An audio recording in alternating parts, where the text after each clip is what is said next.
This is Squawk Pod from CNBC. We're bringing you the best of Squawk in Paris for the 2024 Olympics. This episode is all about hosting the games. My money is tonight will be the highest ratings of the whole thing.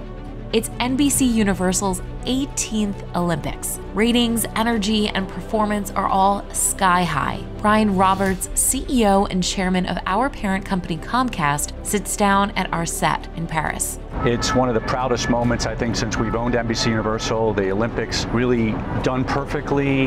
And Comcast President Michael Cavanagh. All these people are going for gold medals, and it doesn't matter the sport if you know the story. And we're so good at storytelling, you get into anything. And a look ahead to the next games with Casey Wasserman, chair of LA28, which is hosting the 2028 Summer Olympics in California. We're not building any permanent venues. Our budget's $6.8 billion. And so from a sustainability standpoint, when you don't have to build anything, you start in a pretty good place. Plus, on guard, Joe, Becky, and Andrew take a literal swing at fencing. But don't worry, for the rest of the games, they're sticking to the stands. That would be my event, the first 30 seconds of the floor. Joe was doing from his seat. He was doing from his seat. I'm CNBC producer Cameron Costa, podcasting from New York. It's Wednesday, July 31st, 2024. This is going to be fun, I hope. Our Squawk Pod from the Paris Olympics begins right now.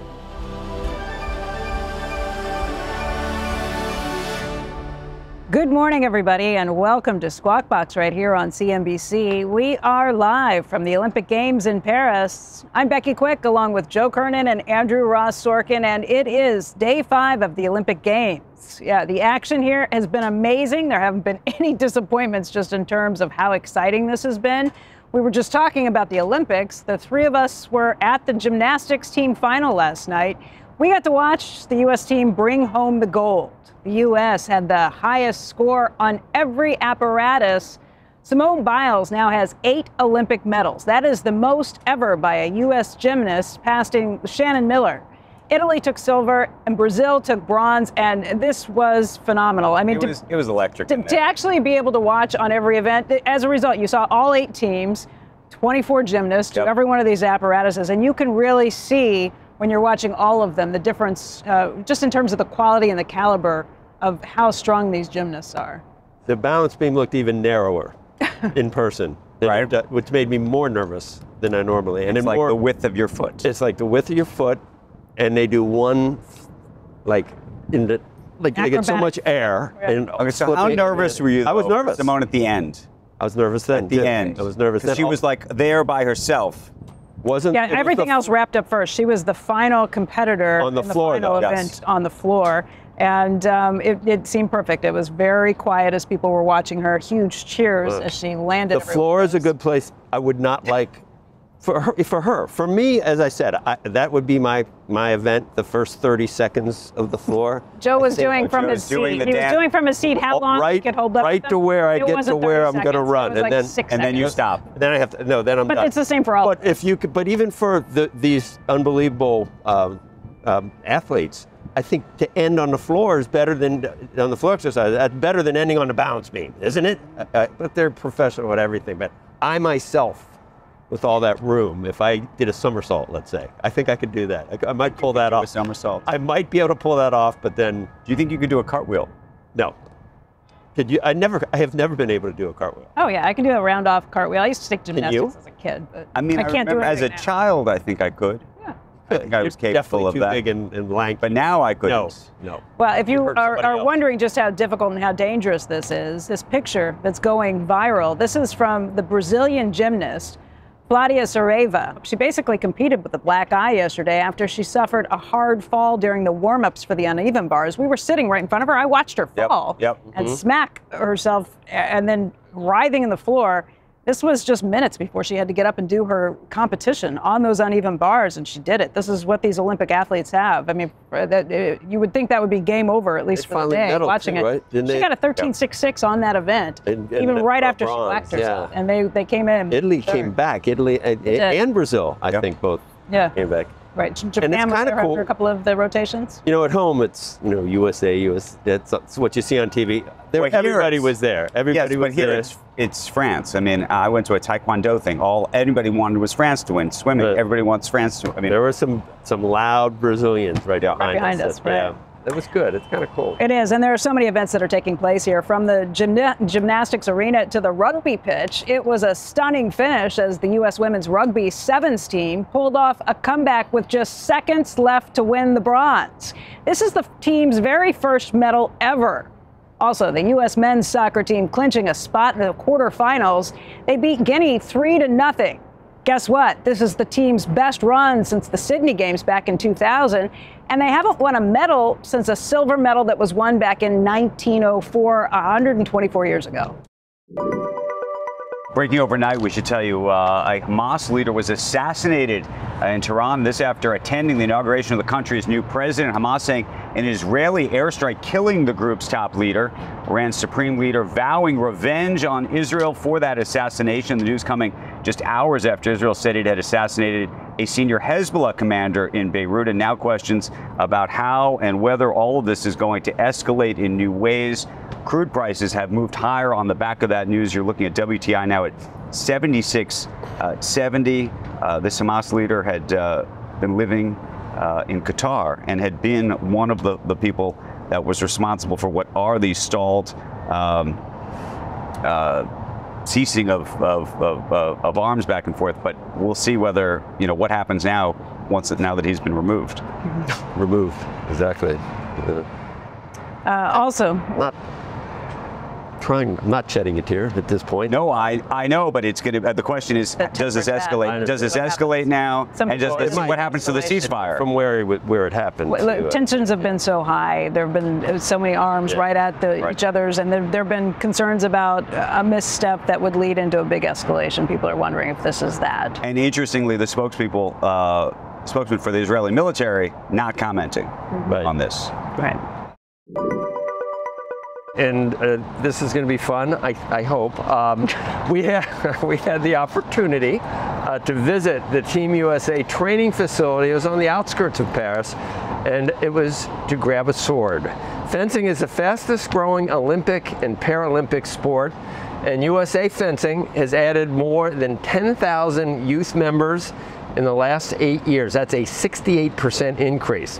It's a combat sport. It has several variations, if you don't know. There's foil and épée. Both use lightweight swords with blunted ends, and the objective is to touch your opponent in the designated attack area. Now, with the tip of the blade to score a point, and saber, which we tried out, that employs a wider blade, and we were shown swordsmanship by two members of Team USA, foil fencer Miles Chamley-Watson, the first American man to win an individual fencing gold at a world championship, and he is also a model who partners with brands like Red Bull and Tinder. We had a lot in common, except the athlete and the male model. The model part. Other than that, the height, but actually there may have been nothing in common. And saber fencer Maia Chamberlain, a first-time Olympian and three-time NCAA All-American. Here it is. Oh boy. Here we go. Yeah. You got my arm. You guys actually look really good. The phone actually looks very nice. Okay, so do you guys want to rate us here, rank us? It's a 10 out of 10. 10 out of 10? I like the action. I like the energy. Really? Mm-hmm. So it's on a curve. It's on a big curve. Clearly. You took the average, honestly, it was good. It's not an easy sport to get into and be thrown into it. So you did good. So when you are fencing a competitor, how often are they your best friends, and how often do you really want to eat them? On the trip? Is that why ours? I hate them all. So you hate them all? Even my roommate, one of my best friends, I want to kill him on the trip. And afterwards, I love you. Okay. It's kind of like our show. Like the show. Exactly. Like the show. Right. Exactly. And Maia Chamberlain, she competes in women's team saber. August 3rd, Miles Chamley-Watson competes August 4th, and we'll probably never do it again. And I think we could get better than what we were. Would you like to practice? I think we could practice in the city. I think we could get. Would you like to There's try? a fencing club in New York City. We could practice after the show every day. Would you like to try the other style? So when I was a kid, I did I fenced with the foil. With the foils. We were using the saber. You didn't disclose that. You've had experience fencing before? As a younger man. Ringer. As a younger man. We should say, look, Miles and Maia each had their own really cool individual stories for how they got into these sports. Miles got in trouble as a kid in school, and this was his punishment. He had to choose a sport to pick up, badminton, maybe fencing. He liked the idea of a sword, so he took fencing. He got great at it. Yeah. You look at his knuckles, every one of his fingers have been broken, huge knuckles. Maia got into this because she was at a birthday party, and she really loved fencing from Star Wars and from Pirates of the Caribbean. Right. So she picked it up and ran with it. They were amazing. They were excellent coaches, and we appreciate their time. We're rooting for them. They gave us coming up in just a few days. Now is a really good time to remind you to follow us on X. At Squawk CNBC, you can catch a lot more of our Olympics coverage, including some videos and some GIFs of those fencing moves on the piste. Here on Squawk Pod after this break, we're talking hosting the Olympics with Casey Wasserman, chair of LA28, the private group in charge of the 2028 LA Olympics. When we move into the village in UCLA, there are more students living in UCLA's Olympic Village during a school year than we will have athletes. So the first time we operate is not when the world is watching. How SoCal is getting ready right after this.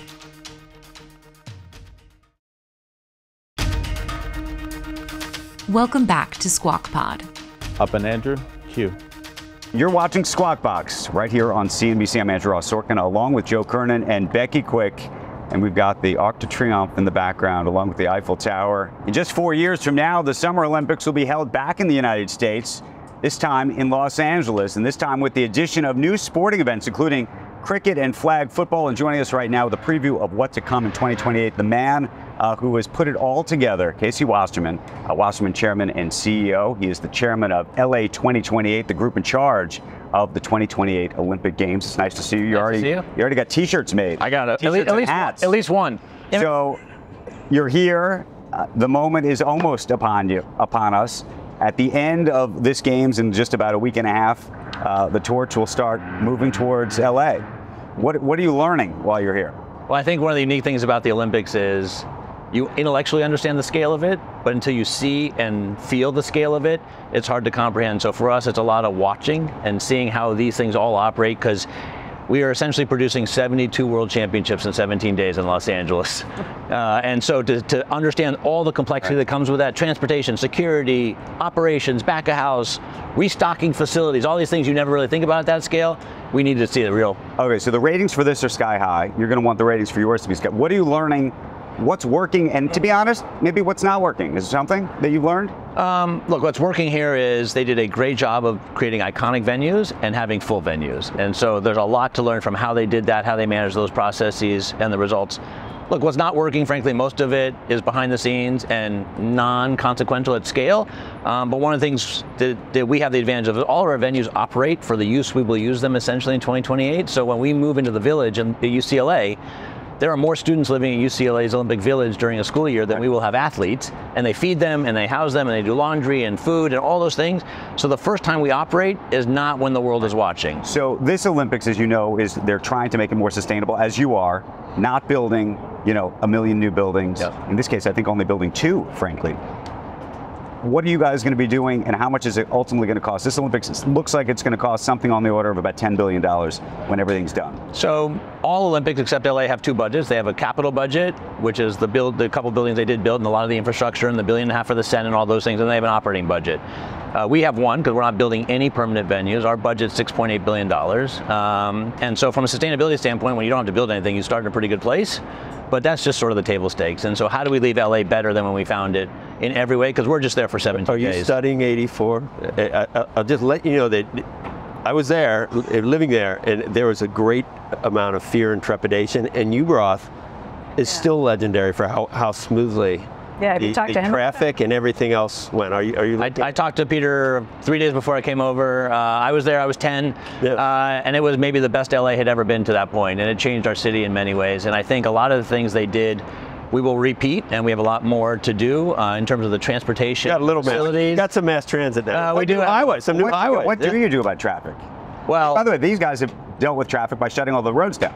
We won't shut the roads down, but the truth is, unlike a normal sporting event, you put everybody in buses or in organized public transportation. You put all those transport vehicles in Special Olympic lanes, and of all the things we worry about, traffic is not at the top of the list. I mean, people joke, as you know, Joe, in '84, there was no traffic. I mean, you could have run down the 405 and not got hit by a car. I will say, I love being in Paris for this. It's been fantastic as a visitor. I've never been thrilled with the idea of having the Olympics in New York City as somebody who has to work there. That would be a different thing. But now with remote work, I mean, some things they did in '84, and there were no truck deliveries except between midnight and 5 a.m. Wow. Okay, so it's basically like, get out. This is for a special occasion. Get out. We're going to make the city much better and leave it better than we can. Correct. And as I think you can, for any problem you can solve for 17 days. That doesn't mean you can fix it forever, but we can change things for 17 days. And now with things like remote work. Is there a different set of sponsors that you're looking at? LVMH, obviously, this is their home. They're a huge sponsor of this Olympics. It'll be interesting to see whether they continue as sponsors. I don't know what you think about that. But are there others? I mean,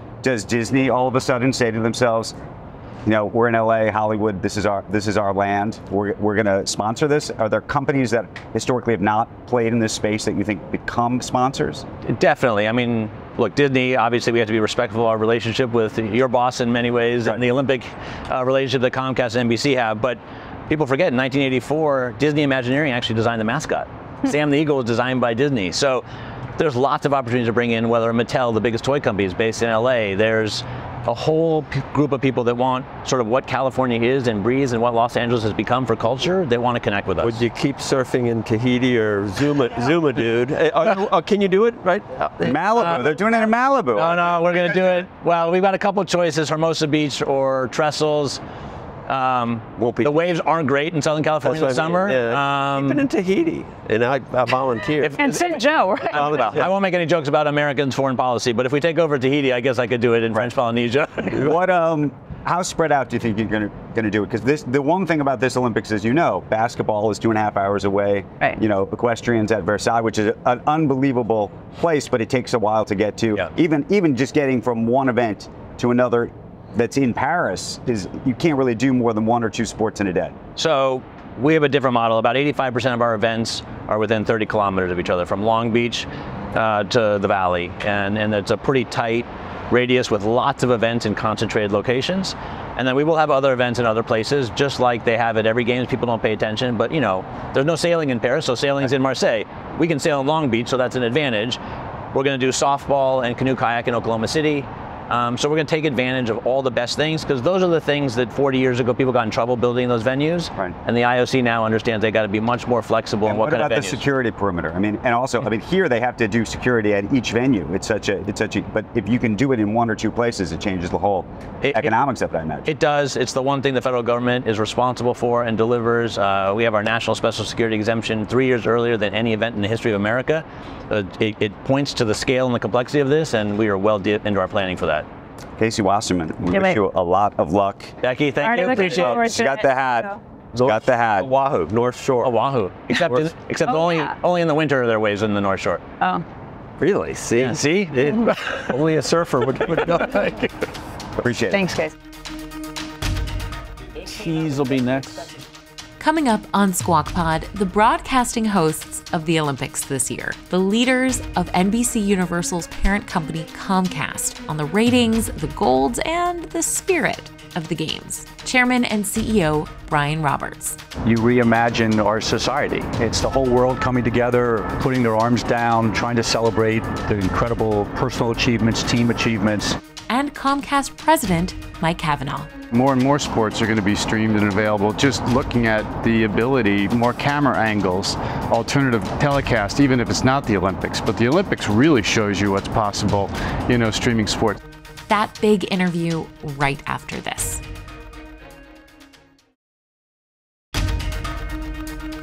You're listening to Squawk Pod from CNBC with Joe Kernen, Becky Quick, and Andrew Ross Sorkin. Here's Joe. The 2024 Paris Games are NBC's 18th Olympics. They're off to a solid start, to say the least, for the company. According to Nielsen and Adobe Analytics, Friday's opening ceremony drew 28.6 million viewers on NBC and Peacock. That's more than 10 million above the opening of the last summer games in Tokyo.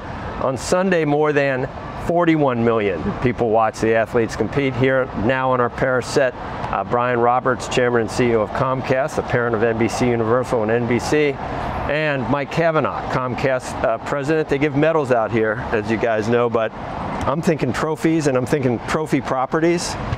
Is there anything close to this, Brian, as far as there's nothing. This is just magnificent, and what a and then in Paris, not bad here. It's like 2 weeks of having a Super Bowl almost in terms of, but also in terms of how hard it is to do well.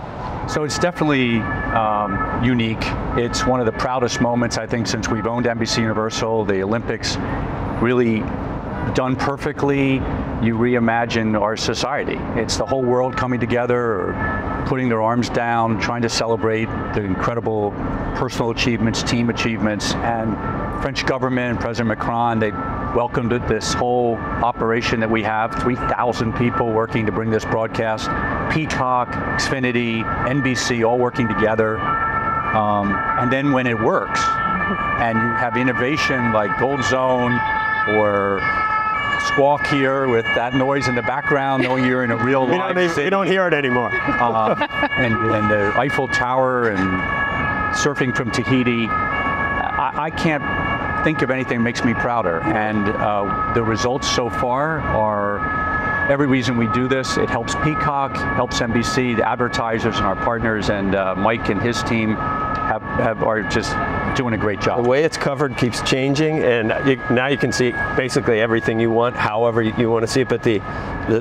feeling and the spirit of human endeavor is been around for like this for 100 years. We felt that last night. Exactly right. Felt that last night, Mike. We talked a lot for Brazil. Exactly. They were behind us. We're like, yay, Brazil. We talked about it a lot in the lead up. I mean, how important the Olympics movement is, and are a small piece of it. So it's obviously great that the ratings are strong, and that bodes really well for looking ahead to Los Angeles, clearly, and then beyond. But I think it celebrates, competition. It celebrates a lot of the great virtues. I'm being at a couple of the venues and just watching, competitors, acknowledging each other, stepping up to the podiums from countries that are at odds with each other. It's, we all had it growing up. It was much more of, what the Olympic spirit was all about. So being part of recharging it, which clearly these games are doing, is such a great thing for our company. Games, though? I mean, part of it is the backdrop, but there's something else going on, because you can go and look at, where we were in Rio or Pyeongchang. Obviously, Tokyo was tough given the pandemic, but what do you think it is about this and this moment? Well, go ahead. Well, first of all, let's start with it's Paris, and as the most coveted city in the world to come visit. And one of the things that our team developed was, let's infuse that sense of everybody wants to be here right now. So whether it's some of the social media, whether it's some of the celebrities, Snoop Dogg, and the talent, and just movie stars, and just this is the place to be right now for the next 2 weeks. I think the team and the spirit of our USA country wanting to pull together at a time when we've been pulled apart is really important. And then that opening ceremony just captured it, the imagination of coming down the Seine, coming in by boat. We'd never seen anything like that before. And that's what makes the Olympics the Olympics. And as Mike said, doing it unlike anybody else, the French, my hat's off on them. They're doing a fabulous job. You remember I do think if I could add, Joe, to your, where you started the question, it's our company, what we believe is the strategy for us in a world that's changing in media, marrying NBC broadcast, Mike Tirico, primetime, while it's, late primetime and a lot has happened, there's been tremendous viewing all through the day, because we've got so many hours available on traditional linear television across all of our properties all day long on NBC.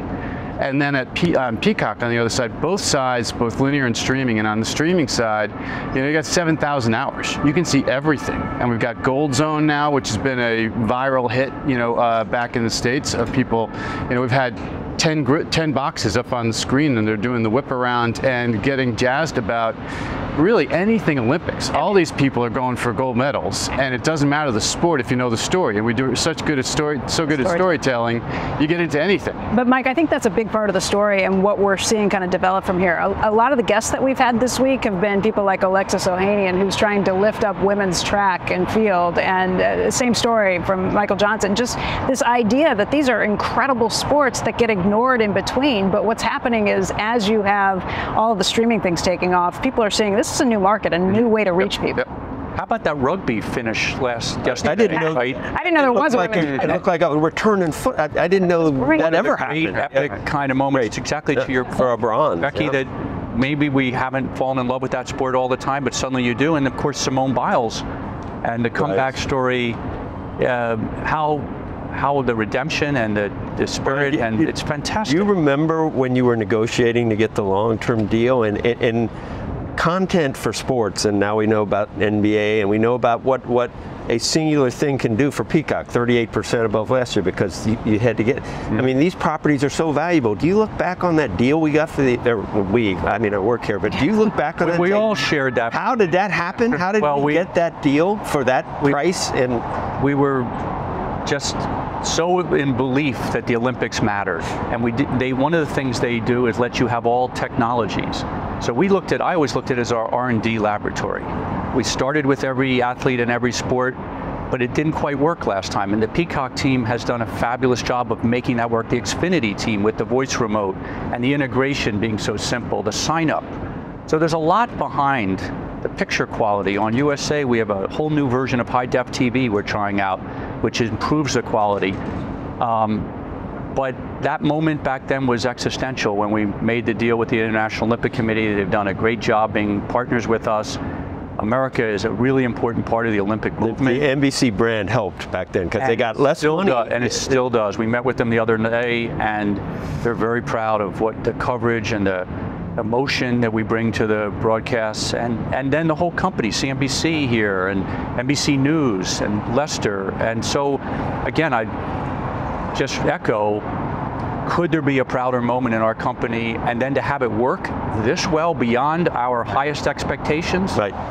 And then Paris. Fantastic. And then Paris. And oh, by the way. Which raises the question about just repeating this, because you have Milan coming up next, then you've got LA, then after that you're going back, I think, to the French Alps, right? Right. Mm-hmm. So it gets, I mean, there's sort of a momentum. Well, I think now the bar is set for a spectacular backdrop here. So we got all our great creators in Hollywood. So when it comes to LA, imagine what LA is going to be able to do to create their version of an open ceremony to stand up to what Paris just did. I think we'll be up for it, but it's going to be fun to watch it happen. I wish it solved all of our problems for media, though, and I'm not saying we have problems, but it is a daunting business that we're in right now. The most recent report, Brian, there's bright spots across the board. Some maybe, studios you can't count on. You got comps from last year. You can't count on the same movies every year, obviously. Theme parks, that always comes back. Maybe it was so hot after the pandemic that you can't expect that to keep up. But where do we find growth from here on out? Well, let me start. I think Mike, feel free to partner on this, but I think we have seen this transition in the business coming. So let's start with our broadband business. We have 32 million broadbands. I think we're in an enviable position. We have more fiber, more connections, and yes, now more competition. But we're surviving that in a way where the bet we're making is that people will use broadband more and more. So just take these Olympics. All the streaming we're talking about, all that volume all requires you to have a great broadband connection. Double-digit growth in bits per home every month. And 70% of those bits are streamed entertainment. And as you now start to see sports move, and more sports are going to be streamed and available, just looking at the ability, more camera angles, alternative telecast, even if it's not the Olympics. But the Olympics really shows you what's possible, streaming sports. That's going to be fantastic for our high-quality broadband business. Then go on to your favorite NBCUniversal. What's happening with media? Well, we've added more customers in Peacock than people have cord cut in the last 12 months, the last 24 months. We have a plan to make it to the other side, the digital side. Yeah. Right. And so, and then being sports as essential, one of the reasons the NBA makes so much sense for us. And I believe we got the best package because we have the most regular season games and the most playoff games. And if you're looking for continuity when you buy a streaming service, you want to have the NFL on Sunday night. Now you have the NBA the next quarter on Sunday. Then you go into an Olympics or a Premier League or a Tour de France, or then you go to college football. And we have, and on and on and on. So it keeps them from ever dropping. And then in between, you're watching Jurassic, and you're watching SNL and Poker Face, and very soon, well, we have that too. And then we have coming out Day of the Jackal, we have Wicked, we have more from Chris Meledandri. How about the Minions in the opening ceremony? They were fantastic. So the company writ large, it starts with broadband, works into content with a hybrid streaming between NBC and Peacock working so well together.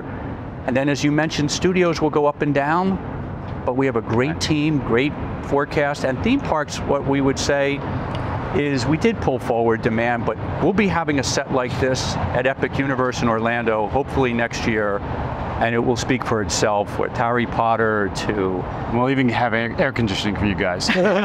NBA question. Barry Diller was sitting where you were last week, and he effectively made the argument he thinks that there's going to be some kind of settlement made with Warner Brothers and TNT, and that possibly they come back to everybody and say, look, we got to actually create a fourth package. We're going to have to recarve all of this up. What do you think? I think the NBA is super thorough in how they do their work. We've been very impressed with everything that Adam Silver has organized.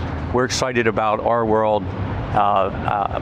Stay tuned, but I'm pretty confident that we'll have our package moving along here in a year from now. We wish it was a year sooner.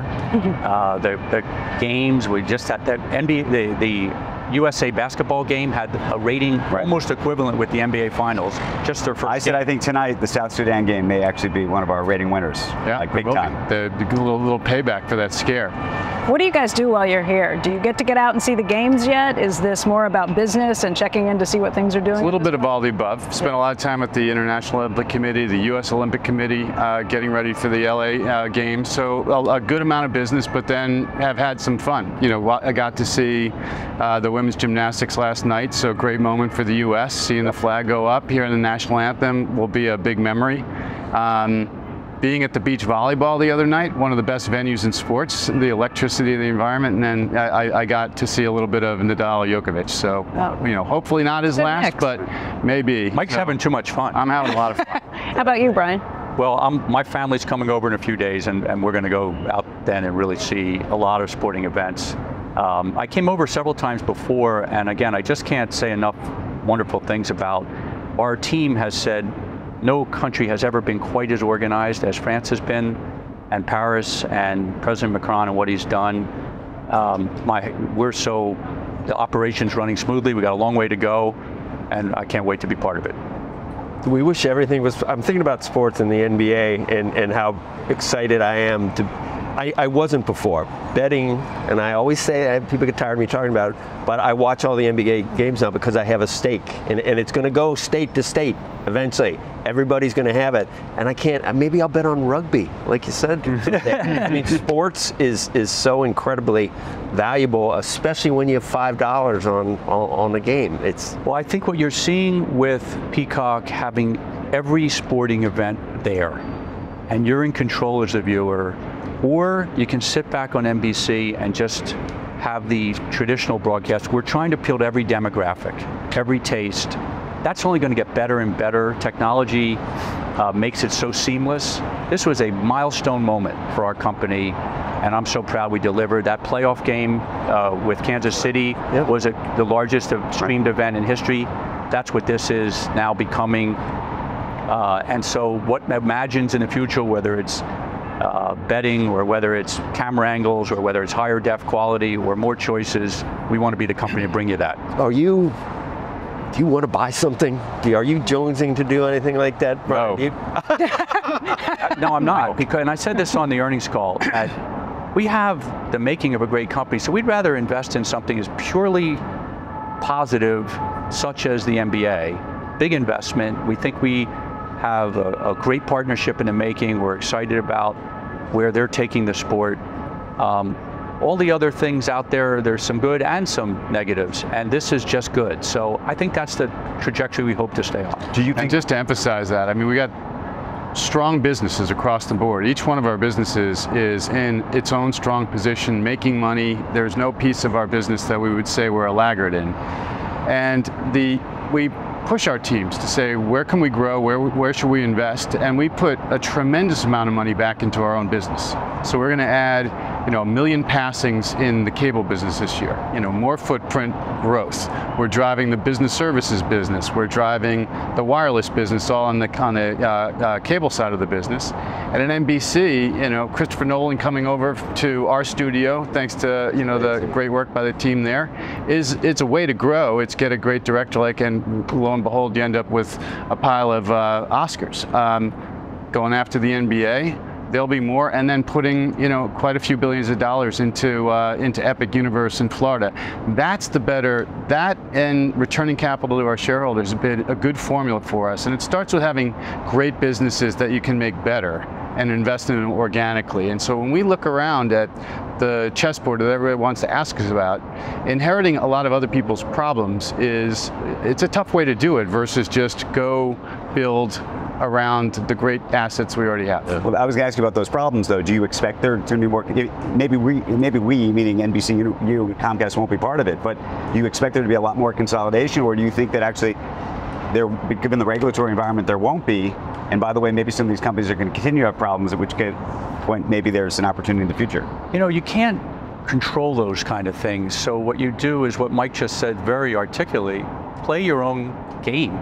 And we just saw with Paramount, somebody came in and said, we think there's a better way. And so we wish them well. And met David Ellison once or twice. And these are very smart, capable people. So maybe consolidation. You could say you hope there's consolidation, but on the other hand, new energy, new thinking, that's also good. So we can't control any of that. What we can do is try to build a company with 6 growth tracks and several businesses in transition, have the strongest balance sheet, return capital to shareholders, and be consistent. I would say if you've said pick a word that has defined us for a long time, it's being consistent and patient and try to build a very, very special and unique company. When it all comes together, a moment like this, it's a chance to celebrate.